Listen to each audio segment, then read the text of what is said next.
दोस्तों पीके न्यूज़ में आपका बहुत बहुत स्वागत है। आज के इस वीडियो में मैं आपको बताऊंगा कि स्टेट बैंक ऑफ इंडिया ने एक नया नियम लागू कर दिया है सभी ग्राहकों के लिए। तो मैं आज के इस वीडियो में बताने वाला हूं कि आपको कैसे इस नियम को फॉलो करना है, क्या क्या फ़ायदे हैं इसके, क्या क्या नुकसान है, आपको 2 मिनट में समझा दूंगा इस वीडियो में। तो मेरे साथ पीके न्यूज़ में बने रहें और इस वीडियो को शुरू से एंड तक देखें। जी हाँ दोस्तों, स्टेट बैंक ऑफ इंडिया जो भारत का सबसे बड़ा बैंक है, स्टेट बैंक ऑफ इंडिया अपने ग्राहकों को एक खास सुविधा देता है जिसके ज़रिए अपने बैंक खाते में मौजूद बैलेंस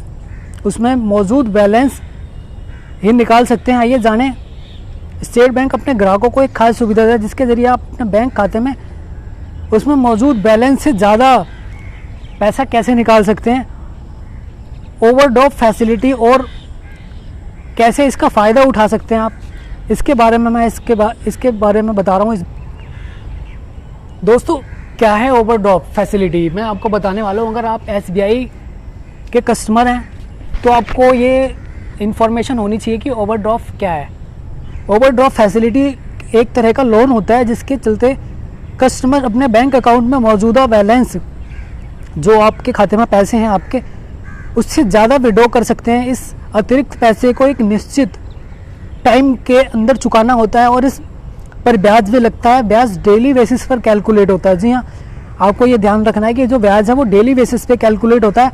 ओवरड्राफ्ट फैसिलिटी कोई भी बैंक या नॉन बैंकिंग फाइनेंशियल कंपनी दे सकती है।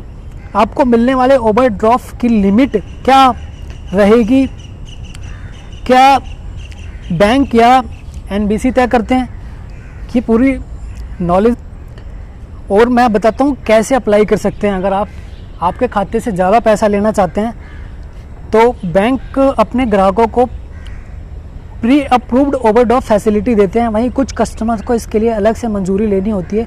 इसके लिए लिखित में या इंटरनेट बैंकिंग के ज़रिए अप्लाई करना होता है। कुछ बैंक इस सुविधा के लिए प्रोसेसिंग फ़ीस भी वसूलते हैं। ओवरड्राफ्ट 2 तरह के होते हैं, एक सिक्योर्ड और दूसरा अनसिक्योर्ड। सिक्योर्ड ओवरड्राफ्ट वह होता है जिसके लिए खास सिक्योरिटी के तौर पर कुछ गिरवी रखा जाता है, और या आप FD शेयर्स, घर, सैलरी, इंश्योरेंस पॉलिसी, बॉन्ड्स आदि जैसी चीज़ों को ओवरड्राफ्ट रखकर ओवरड्राफ्ट हासिल कर सकते हैं। इसे आसान भाषा में FD या शेयर्स पर लोन भी लेना कहते हैं। ऐसा करने पर ये चीज़ें एक तरह से बैंक या NBC के पास गिरवी रखी जाती हैं, और अगर आपके पास कुछ भी सिक्योरिटी के तौर पर देने के लिए नहीं है तो आप ओवरड्राफ्ट फैसिलिटी भी ले सकते हैं।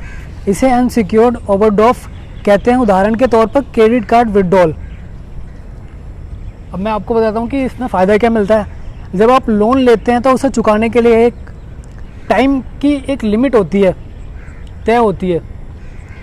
अगर कोई लोन अवधि से पहले चुका दे तो उसे प्रीपेमेंट चार्ज देना होता है, लेकिन ओवरड्राफ्ट के साथ ऐसा नहीं है। अगर आप तय अवधि से पहले भी बिना कोई चार्ज दिए पैसे चुका सकते हैं। इस पर ब्याज भी केवल उतने ही वक्त का देना होगा जितने वक्त तक आप ओवरड्राफ्ट अमाउंट आपके पास है। इसके अलावा आपको EMI में पैसे चुकाने की कोई बाध्यता नहीं है। आप तय अवधि के अंदर कभी भी पैसे चुका सकते हैं। इन चीज़ों के चलते ये लोन लेने से ज़्यादा सस्ता और आसान है। इसमें आपको ध्यान क्या रखना है वो भी बता देता हूँ मैं। अगर आप ओवरड्राफ्ट नहीं चुका पाते तो आपके पास गिरवी रखी गई चीज़ों से इसकी भरपाई होगी, लेकिन अगर ओवरड्राफ्ट अमाउंट गिरवी रखी गई चीज़ों की वैल्यू से ज़्यादा है तो बाकी के पैसे चुकाने ही होंगे। तो दोस्तों उम्मीद करता हूँ कि आपको ये वीडियो पसंद आई होगी। ऐसी ही इन्फॉर्मेटिव वीडियो देखने के लिए आप मेरे साथ जुड़ सकते हैं। तब तक के लिए जय हिंद, वंदे मातरम।